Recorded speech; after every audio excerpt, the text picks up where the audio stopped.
10បាទអរគុណច្រើនបញ្ហារឿងច្បាប់ឬមួយក៏បញ្ហារឿងដីតិចហ្នឹងបាទតែស្ដាប់មើលទៅបានស្ដាប់ជួយជំនួសគាត់បានខ្លះហើយអញ្ចឹងក្នុងហ្នឹងគឺចាបងគាត់ជាមួយនឹងប្រពន្ធគាត់នៅដីហ្នឹងមកយូរហើយបងបាទហើយប្រពន្ធគាត់ហ្នឹងមានបងស្រីម្នាក់ទៀតបងស្រីហើយនឹងគាត់ហើយនឹងប្រពន្ធគាត់ហ្នឹងគឺជាបងប្អូនប្រកែកមួយគ្នាហ្នឹងណាម្ដាយពេលស្លាប់ទៅហ្នឹងពេលមុនគាត់ស្លាប់ហ្នឹងគឺមុនម្ដាយគាត់ស្លាប់ហ្នឹងគឺឲ្យគេដីហ្នឹងពីអ្នកបងប្អូនបាទគេថាឲ្យគេដីពីអ្នកបងប្អូនតែដល់ពេលហើយក៏មានអញ្ចឹងអត់ទេធ្វើជាกระดาษហើយបាទហ្នឹងឯងថាជាគេរបស់ពីអ្នកបងប្អូនអញ្ចឹងទៅហើយគាត់ក៏មិនសូវដឹងច្បាប់ហ្នឹងឯងច្រើនអីហ្មងដែររហូតដល់ពួកគាត់ហ្នឹងគឺមានគេថាគ្រួសាររៀងខ្លួនហើយខាងបងស្រីក៏គាត់ចែកចំណូលផ្សេងអញ្ចឹងទៅតែសម្រាប់បងប្អូនស្រីហ្នឹងគឺគាត់នៅខាងផ្ទះដីដែលម្ដាយឲ្យហ្នឹងដដែលទេអញ្ចឹងណាបងហើយរហូតដល់ពេលម្ដាយគាត់ផុតទៅក៏បងស្រីដែលនៅផ្សេងហ្នឹងមានគ្រួសារផ្សេងហ្នឹងថាឥឡូវចេះដើម្បីឲ្យឥឡូវហ្នឹងអត់មានលុយធ្វើបុណ្យម្ដាយអញ្ចឹងចង់សុំដីហ្នឹងដាក់ឈ្មោះបងស្រីហើយយកដីហ្នឹងទៅដាក់គេសិនយកលុយគេសិនបាទហ្នឹងឲ្យដាក់គេសិនដើម្បីឲ្យមានលុយហ្នឹងទៅធ្វើបុណ្យម្ដាយ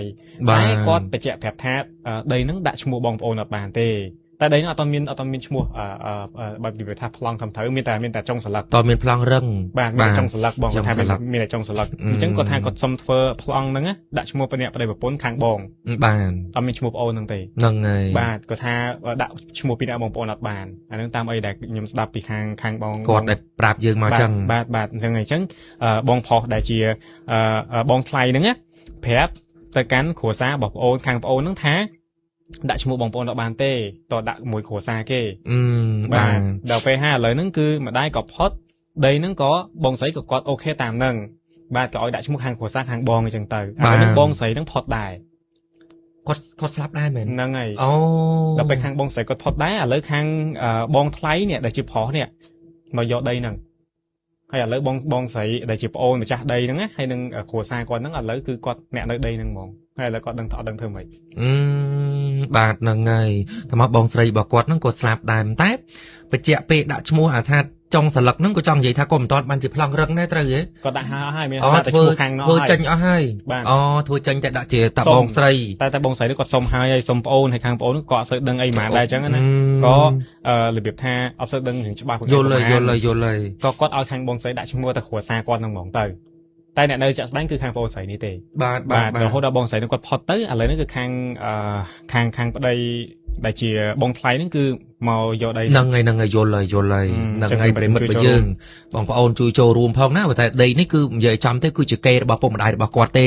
ខាងនេះទេដែលថាចែកឲ្យនឹងពីអ្នកបងប្អូននឹងចាំទីគ្នាតាមហ្នឹងទៅហើយបងស្រីហ្នឹងក៏បាននិយាយថាឥឡូវខ្វះខាតលុយត្រូវការលុយអីចឹងណាចឹងធ្វើប្លង់ដីសិនហើយធ្វើប្លង់ដីដាក់ហ្នឹងគឺបញ្ចូលទាំងឈ្មោះប្តីបញ្ចូលទាំងអីឲ្យបងស្រីនោះក៏អូខេអីតាមហ្នឹងប្រិតម្ដាយពីអីចឹងទៅចឹងក៏ចេញជាប្លង់រឹកមកបានមកហើយដល់តែឥឡូវហ្នឹងគឺបងស្រីរបស់គាត់នឹងស្លាប់ទៀតបាទផុតទៅទៀតហ្នឹងហើយដល់អញ្ចឹងទៅឥឡូវគឺខាងបងថ្លៃនោះនិយាយថាមានពាក់ព័ន្ធអីពីគាត់ទេណាដីរបស់គេអីចឹងទៅហ្នឹងគឺចង់និយាយថាបែបហ្នឹងអញ្ចឹងណានឹងប្រិមិត្តរបស់យើងឥឡូវបងប្អូនជួយចូលរួមបន្តិចមើលរឿងនេះថាគាត់អាចមិនតវ៉ាឬក៏ប្តឹងអីមិនបានអត់នៅក្នុងរឿងនេះតើឥឡូវប្រិមិត្តចូលរួមឥឡូវជម្រាបសួរសាលាខ្ញុំទៅទេជម្រាបសួរបាទជម្រាបសួរលោកពូបាទបាទសុខសប្បាយទាំងអស់គ្នាច្រើនបាទសុខសប្បាយលោកពូបាទណែអារឿងដៃចោះដៃគេមានដកបាទដៃគេមានដកនេះយើងដាក់ទៀតនៅទូតុលាការគេបានអូបាទលោកពូចាណាខាងដៃគេមានដកអត់មានដៃលូដៃអីទេដៃគេមានដកចឹងយើងដាក់ពាក្យបណ្ដឹងទៅតុលាការបាទទៅតុលាការគេកាត់ត្រីបានចែកគ្នាបានបាទលោកពូបានអរគុណសុខសប្បាយបាទអរគុណលោកពូអរគុណសម្រាប់ការចូលរួមបាទហ្នឹងហើយបាទហ្នឹងលោកពូគាត់ចូលរួមហ្នឹងគឺគាត់អាចដាក់ពាក្យបណ្ដឹងបានហើយនឹងដាក់ពាក្យបណ្ដឹងទៅតុលាការព្រោះគាត់ថាដីហ្នឹងគឺជាដីកេរមរតកដែលគាត់ឲ្យនឹងបងស្រីត្រូវដែលគាត់ឲ្យបងស្រីត្រូវបានអញ្ចឹងណាហ្នឹងហើយពាក់ព័ន្ធរឿងនេះប្រិមិត្តមានអីចង់បន្ថែមអាចចូលរួមបន្ថែមបានណាបាទហ្នឹងហើយពាក់ព័ន្ធជាមួយរឿងអ្វីដែលគាត់បានសួរនាំនេះនៅក្នុងកម្មវិធីរបស់យើងនេះបងប្អូនអាចជួយចូលរួមបន្ថែមទៀតបានតោះអរគុណណាបាទបានមានអីបន្ថែមបានក្នុងករណីនេះហើយចាំតិចប្រិមិត្តដែរសូមទៅកាន់ការចូលរួមប្រិមិត្តនេះបាទពាក់ព័ន្ធជាមួយនឹងផ្លូវនេះនៅខាងក្បាលខ្នល់បាទថ្នល់ណាមើលគាត់តែតមកតាំងពីព្រឹកមិញថាឡានណាមើលនៅខាងក្បាលខ្នល់នេះព្រឹកមកតែតមកតាំងពីម៉ោង8ដល់ជា8 9គាត់ថា ลานทอมโคยจงยะลานทอมโคยเนี่ยเลสเปียนมองให้อะไรนั่นก็ท่าตั้งใบจุดต้องมองดับมวยนี่คือดับมวยจะดับปีนี่ก็แต่ต้องมองเนื้อท่าเนื้อดังดาวเนื้อเลยเราเตะ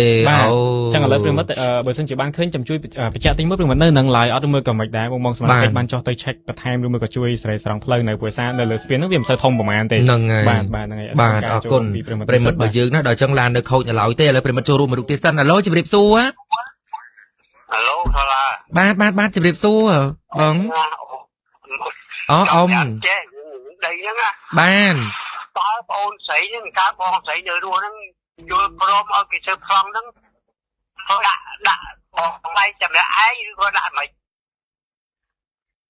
កន្លែងហ្នឹងអត់បានបញ្ជាក់ដែរតែគាត់និយាយមិនគេថាដីហ្នឹងឈ្មោះហ្នឹងគឺឈ្មោះទាំងបងស្រីឈ្មោះទាំងប្តីបងស្រីបើបានគេថាបើសិនណាជាដីហ្នឹងដាក់ឈ្មោះប្តីឲ្យបងស្រីហ្នឹងដល់បងស្រីបង្កើតមកយើងប្រាប់ទៅណាយើងនឹងតែបរិទៅតុលាការរឿងធម្មតាថាធ្វើផ្លំហើយអាញាធរដែនដីមិនចូលចូលយកដីគេបានកំណត់ឈ្មោះកឈ្មោះខបានដល់បងដីហ្នឹងថាពីមុនមកជាគេហើយទេគឺថាយើងបានចូលព្រមមកគេទៅហើយហ្នឹងហើយបើថាក្នុងរឿងនេះយើងចង់និយាយចឹងណាបានតែបងខ្លាយហើយហ្នឹងហើយបងស្រីយើងហ្នឹងតែបងស្រីយើងថាយ៉ាងហ្នឹងហើយមិនមែនថាដាក់ទៅតុលាការបាននោះទេព្រោះគេថាប្រហែលនេះបានគេថាសុខិតហើយបានបាទទោះបីពីមិនក្រោយប៉ុន្តែគាត់ពាក់ព័ន្ធមិនទេបើសិនណាទីក្នុងប្លង់ហ្នឹងមាន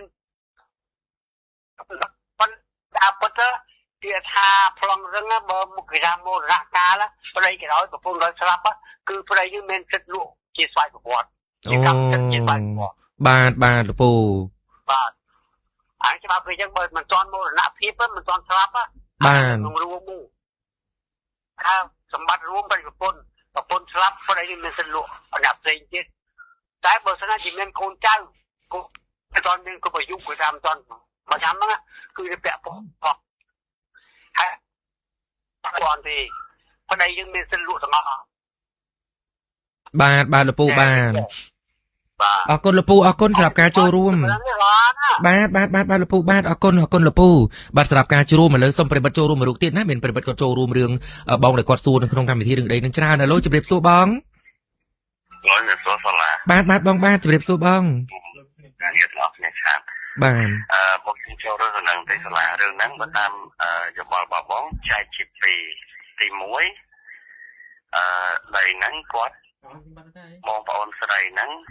ពីចំណែកហ្នឹងហើយបើសិនជាបងស្រីដែលគាត់ស្លាប់ទៅហ្នឹងគាត់មានកូន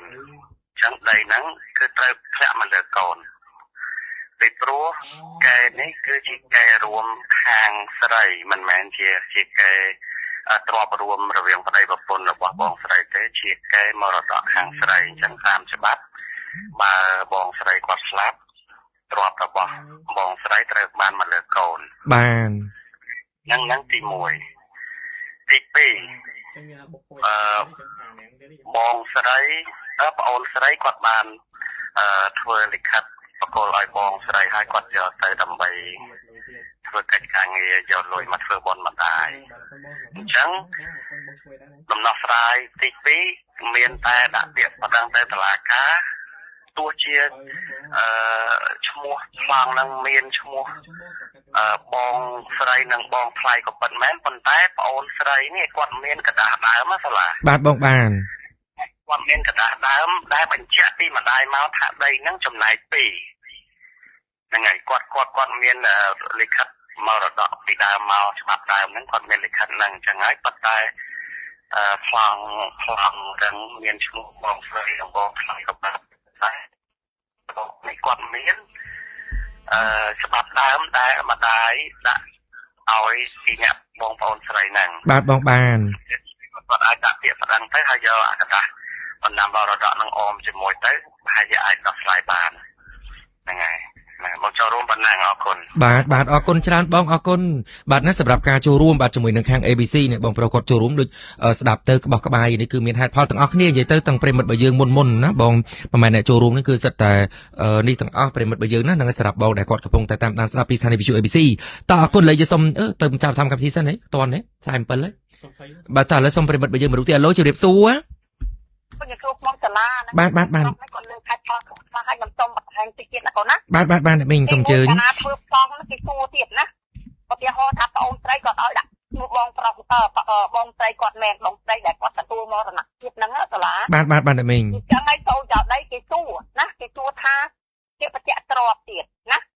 ចំណែកវាមាន2ត្រឹមត្រូវហើយចំណែកបងស្រីនិងប្អូនស្រីមិនចឹងណាកូនណាបាទហើយការធ្វើផ្សងដីនេះគេសួរទៀតគេសួរទ្របខាងណាទោះបីប្អូនស្រីខាងប្អូនស្រីរបស់បងស្រីដែលមរណភាពហើយនឹងស្លាប់ក៏ដោយគេសួរទៀតគាត់នៅក៏គេសួរដែរទោះបីតែគាត់នៅរស់ក៏ដោយស្តង់ដីហ្នឹងឲ្យគេសួរថាតើទ្របនឹងទ្របខាងស្រីឬក៏ទ្របខាងប្រុសបាទចឹងដាក់ពាក្យមិនដឹងទៅហើយមើលប្លង់គេដាក់ហើយគេមិនមែនទោះបីដាក់ទ្របរួមក៏ដោយដាក់ទ្របរួមប្តីប្រពន្ធទៅក៏គេបញ្ជាក់ដែរខាងបាទទ្របខាងប្រុសគេដាក់ទ្របខាងប្រុសបើជាទ្របខាងស្រីគឺជាទ្របខាងស្រីហើយដែលការទទួលបានផលនេះអត់បានខាងសាច់ថ្លៃរបស់បងថ្លៃប្រុសនឹងទេពាក់ព័ន្ធតែជាមួយកូននិងជាមួយប្អូនស្រីដែលរស់នៅបាទសំណុំពរខ្ញុំឲ្យដាក់ពាក្យបណ្ដឹងទៅតុលាការទីសួរឲ្យហេតុនិងផលឲ្យអរគុណច្រើនកូនបាទអរគុណច្រើនប្រិមិត្តរបស់យើងនៅមតិយោបល់របស់ប្រិមិត្តគឺនិយាយទៅគឺដូចគ្នាទាំងអស់បាទច្បាស់ដូចគ្នាទាំងអស់អ្វីដែលគាត់បានចូលរួមបាទសម្រាប់បងដែលគាត់បានសួរក្នុងកម្មវិធីរបស់យើងណាតោះអរគុណលេខកំប៉ុងមួយដបនេះគឺតម្លៃ$8ណាប្រិមិត្ត$8នេះគឺ1លីត្រពេញតែម្ដងតែគាត់មានចំណាប់អារម្មណ៍ញ៉ាំក៏អាចតតងសួរនៅបន្ថែមបានព្រោះសារអត្ថប្រយោជន៍នេះគឺល្អក្នុងថាវាអត់មាន transfer ហើយវាជាប្រភេទខ្លាញ់ដែលឆ្អែតខ្លួនស្រាប់មិនប៉ះពាល់ក្លិនម្ហូបអាហាររបស់ពុកម៉ែបងប្អូនមិនតកកក្នុងខ្លួនរបស់យើងទេណាប្រិមិត្តបាទល្អសម្រាប់ការឆាជើងខ្លាំងមែនតើបាទនឹងជាចុងក្រោយយើងទៅកាន់ជាមួយនឹងពងមនសំពើមាសបាទពងមនសំពើមាសប្រិមិត្តរបស់យើងណាមួយផ្លាន10គ្រាប់តម្លៃគឺ$5បាទណាគឺមនដែលចិញ្ចឹមដោយធម្មជាតិអត់មានឲ្យស៊ីចំណីគីមីទេប្រិមិត្តណាស៊ីស្មៅនេពីបងប្អូនល្អសម្រាប់សុខភាពរបស់ពុកយាយគាត់ត្រូវការទិញអញ្ចឹងអាចតាក់ទងមកបានណានឹងអញ្ចឹងគ្រប់បុគ្គលផលសុខភាព ABC ប្រិមិត្តរបស់យើងណានៅក្នុងឱកាសបុណ្យចូលឆ្នាំប្រពៃណីជាតិខ្មែរខាងមុខនេះដើម្បីជាកាដូសុខភាពសម្រាប់មនុស្សជាទីស្រឡាញ់អញ្ចឹងប្រិមិត្តអាចតាក់ទងមកបានណាដើម្បីផ្ដល់ជូននូវសេវាកម្មដឹងជូនឲ្យបងប្អូនទាំងនៅភ្នំពេញនិងផ្សាយបានទាំងនៅខេត្តអញ្ចឹងតាក់ទងបានលេខរបស់សាលាគឺ010 499 មានសើភ្ជាប់ Telegram បាទគឺទៅតាមការលេខរបស់ឆាតបាទ092 23 10